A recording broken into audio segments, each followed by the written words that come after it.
A ver, imaginen un mundo sin estadios, sin camisetas, sin ese grito de ¡Gol! Que nos une a todos. ¿Qué había antes de todo eso? Pues algo mucho más simple y fundamental, una necesidad humana, tan antigua como nosotros mismos, la de jugar. Y ahí, justo ahí, está la verdadera raíz del fútbol.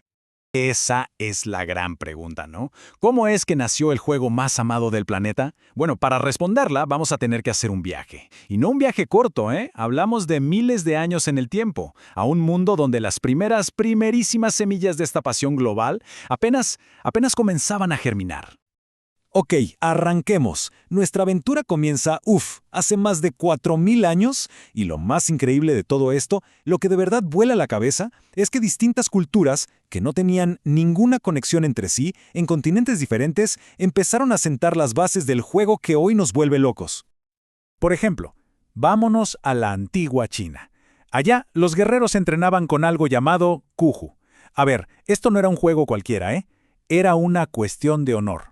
El objetivo era golpear una pelota de cuero, pero, y aquí está la clave, totalmente prohibido usar las manos.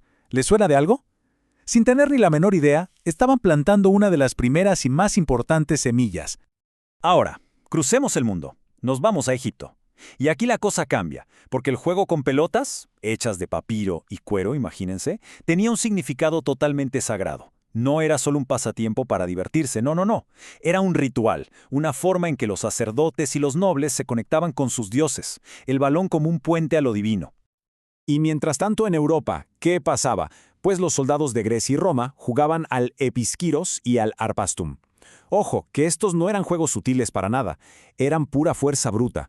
Requerían una velocidad, una fuerza y una estrategia tremendas. El balón se movía en medio de cuerpos que chocaban casi como si fuera una batalla de verdad. Pero, si hablamos de intensidad, creo que nadie le gana a lo que pasaba en Mesoamérica. Hablemos del Poctapoc. Miren, se jugaba con una pelota de caucho macizo. Era tan pesada que podía causar lesiones gravísimas. Y los jugadores la golpeaban con las caderas, los codos, las rodillas. Imaginen la destreza. Era deporte, sí, pero también era un ritual, y un símbolo súper poderoso de vida y muerte, literalmente.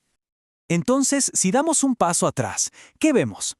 Lo que une a todos estos juegos es simplemente asombroso. Estamos hablando de prácticas separadas por miles de años y por continentes enteros, y sin embargo, todas, absolutamente todas, surgieron de la misma pulsión humana de jugar. El Cuyú, el Poctapoc, el Episquiros son como los tatarabuelos lejanos de un mismo fenómeno global. Bueno, ahora peguemos un salto gigante en el tiempo. Nos vamos a la Inglaterra del siglo XII. Y aquí el juego se transforma en algo mucho más caótico, más visceral. Olvídense del honor, de los rituales. Esto era una auténtica batalla campal. Así como suena, cero reglas. A esto se le llamaba mob fútbol o fútbol de multitudes. Traten de imaginarlo. Aldeas enteras, pueblos completos, enfrentándose para llevar una especie de balón rudimentario de un punto a otro, como fuera, usando cualquier medio necesario. Era más una batalla civil que un deporte, la verdad. Era tan, pero tan salvaje que hasta los reyes intentaron prohibirlo. Pero ¿saben qué? No importaba, daba igual, porque el fútbol ya estaba en la sangre de la gente. Su popularidad era simplemente incontrolable. A pesar de la violencia, a pesar de las prohibiciones, la gente no dejó de jugarlo. Incluso en su forma más brutal, el juego ya había echado unas raíces profundísimas. Tuvieron que pasar varios siglos para que todo ese caos empezara a ordenarse. Y el gran punto de inflexión fue el siglo XIX. Ese fue el momento clave, el momento en que el juego fue, por así decirlo, domesticado y estructurado, principalmente en las escuelas inglesas. Y la transformación de verdad fue radical. Miren la diferencia. Se pasó de ese caos absoluto, de aldeas enteras peleando sin una sola regla, a un sistema ordenado. Ahora había equipos, con un número definido de jugadores, y lo más importante, un reglamento claro que todos, absolutamente todos, debían seguir. Y ya hay dos fechas que básicamente lo cambiaron todo. Apunten. Primero, 1848. Se escriben las reglas de Cambridge, que fue como el primer intento serio de poner a todos de acuerdo. Y luego el momento cumbre, 1863. Se funda la Football Association en Londres. Y ahí sí, Ahí nace oficialmente el fútbol moderno, el deporte que conocemos y amamos. Perfecto. Ya con reglas claras y un nombre oficial, el fútbol estaba listo. ¿Listo para qué? Para salir de Inglaterra y conquistar el mundo entero. Y créanme, lo hizo a una velocidad que fue realmente impresionante. Fueron los comerciantes y los marineros ingleses quienes, sin quererlo, se convirtieron en los primeros misioneros del fútbol.